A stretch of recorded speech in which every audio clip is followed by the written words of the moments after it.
JIPMAT 2025 Joint Integrated Program in Management Admission Test।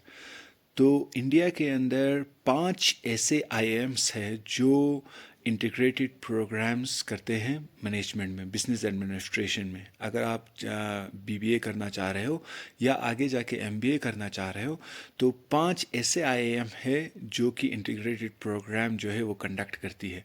तो यहाँ पे सबसे पहले आते हैं आईएम इंदौर, जो इपमैट इंदौर के थ्रू एडमिशन कराते हैं। फिर उसके बाद आते हैं आईएम रोहतक एंड रांची, ये इपमैट रोहतक के थ्रू एडमिशन कराते हैं। और फिर आते हैं यहाँ पे आईएम जम्मू एंड आईएम बोध गया, ये दोनों जो है जिप मैट के थ्रू जो है अपने एडमिशन प्रोसेस कराते हैं। एक चीज़ यहाँ पे मुझे समझ नहीं आती कि ये पांचों जो है ये कॉमन एडमिशन टेस्ट क्यों नहीं लेते एडमिशन के लिए। हो सकता है आगे जाके इन फ्यूचर जो है वो सारे जो है इन सारे आईएम्स के लिए ये जो 5 आईएम्स है ये जो है एक साथ में एग्ज़ाम ले लें, लेकिन फ़िलहाल जो है अभी इनका अलग अलग एग्ज़ाम होता है। तो जिप मैट जो है वो आईएएम बोध गया एंड आईएएम जम्मू के लिए एडमिशन टेस्ट है। अगर आप बीबीए और एमबीए साथ में करना चाह रहे हैं तो ये इंटीग्रेटेड प्रोग्राम है 5 साल के लिए। तो इसी के बारे में आज हम डिटेल में जानेंगे कि इसमें बोध गया और आईएम जम्मू में कितनी वैकेंसीज़ होती है और इसका एग्ज़ाम पैटर्न कैसे है, इम्पोर्टेंट डेट्स क्या क्या है, इन सारी चीज़ों के बारे में हम आज इस वीडियो के अंदर जानेंगे।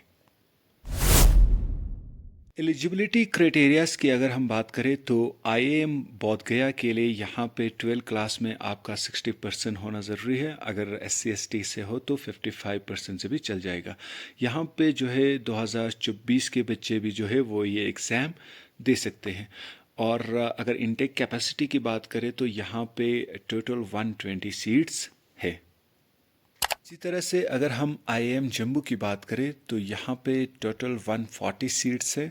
और अगर एलिजिबिलिटी क्राइटेरिया की अगर हम बात करें तो यहाँ पे आपको फिर से 12 क्लास में 60% चाहिए। अगर SC/ST कैटेगरी से हो तो 55% से भी चल जाएगा। यहाँ पे और एक बेनिफिट है आईएएम जम्मू की कि यहाँ पे जो है 2023-24 के बच्चे भी जो है यहाँ पे एग्ज़ाम दे सकते हैं।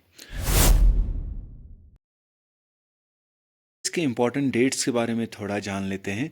तो 11 फरवरी को इसके फॉर्म निकले थे और ये 10 मार्च को जो है इसका फॉर्म क्लोज हो जाएगा रात के 11:50 पे। अगर हम फ़ीस की बात करें तो यहाँ पे जनरल वालों के लिए 2000 फ़ीस रखी है और SC/ST और EWS के लिए 1000 रुपीज़ फ़ी रखी है। इसका जो एग्ज़ाम होने वाला है वो होगा 26 अप्रैल 2025 को इसका एग्ज़ाम होने वाला है। अगर ये यहाँ पे वेबसाइट दिया गया है exam.nta.sc.in जिपमैट, तो आप इस वेबसाइट पे जाके NTA के इस वेबसाइट पे जाके आप ये फॉर्म भर सकते हो। जैसे कि मैंने पहले कहा ये 5 ईयर इंटीग्रेटेड प्रोग्राम है। यहाँ पे 3 साल आपका BBA होगा, बैचलर्स इन बिजनेस एडमिनिस्ट्रेशन, और उसके बाद जो है MBA होगा, मास्टर्स इन बिजनेस एडमिनिस्ट्रेशन। तो यहाँ पे जो एग्ज़ाम होगा जिपमैट का वो कंप्यूटर बेस्ड एग्ज़ाम है, CBT मोड में होगा। और यहाँ पे जो क्वेश्चन पूछे जाएंगे वहाँ पे ये जो बैंकिंग एग्ज़ाम होता है इसी की तरह से होगा, क्वांटिटेटिव एप्टीट्यूड, लॉजिकल रीजनिंग और यहाँ पे इंग्लिश का एग्ज़ाम होता है। तो यहाँ पे एप्टीट्यूड में से 33 क्वेश्चंस आते हैं, इसी तरह से रीजनिंग में भी 33 क्वेश्चंस है एंड इंग्लिश में से आपके 34 क्वेश्चंस आते हैं। हर क्वेश्चन का 4 मार्क्स है और यहाँ पे नेगेटिव मार्किंग भी है, तो गलत आंसर के लिए आपका 1 नंबर कट हो जाएगा यहाँ पे। तो यहाँ पे टोटल मार्क्स जो निकल के आते हैं वो 400 मार्क्स जो है वो आपको 400 मार्क्स का ये एग्ज़ाम होगा। मीडियम ऑफ जो क्वेश्चन पेपर होता है वो सिर्फ और सिर्फ इंग्लिश में होगा और ड्यूरेशन ऑफ द एग्जामिनेशन ये 2.5 घंटे का पेपर होगा। आईएम रोहतक और आईएम इंदौर के लिए 2 घंटे का पेपर होता है, लेकिन जिपमैट जो है वो 2.5 घंटे का पेपर होता है। यहाँ पे एक और ख़ास बात है जिपमैट का कि यहाँ पे एग्ज़ाम देने के बाद कोई भी इंटरव्यू नहीं होता है, डायरेक्ट आपका जो है एडमिशन हो जाता है आईएम जम्मू एंड आईएम बोध गया में। बोध गया आईएम बोध गया बिहार में है और आईएम जम्मू जम्मू एंड कश्मीर में है। तो यहाँ पे जो है आप इन दोनों आईएम्स में से, जो कि बहुत ही अच्छी आईएम्स है, तो यहाँ पे आपको डायरेक्ट ये एग्ज़ाम, जिपमेट का एग्ज़ाम पास करने के बाद आपको डायरेक्ट एडमिशन वहाँ पे मिल जाएगी।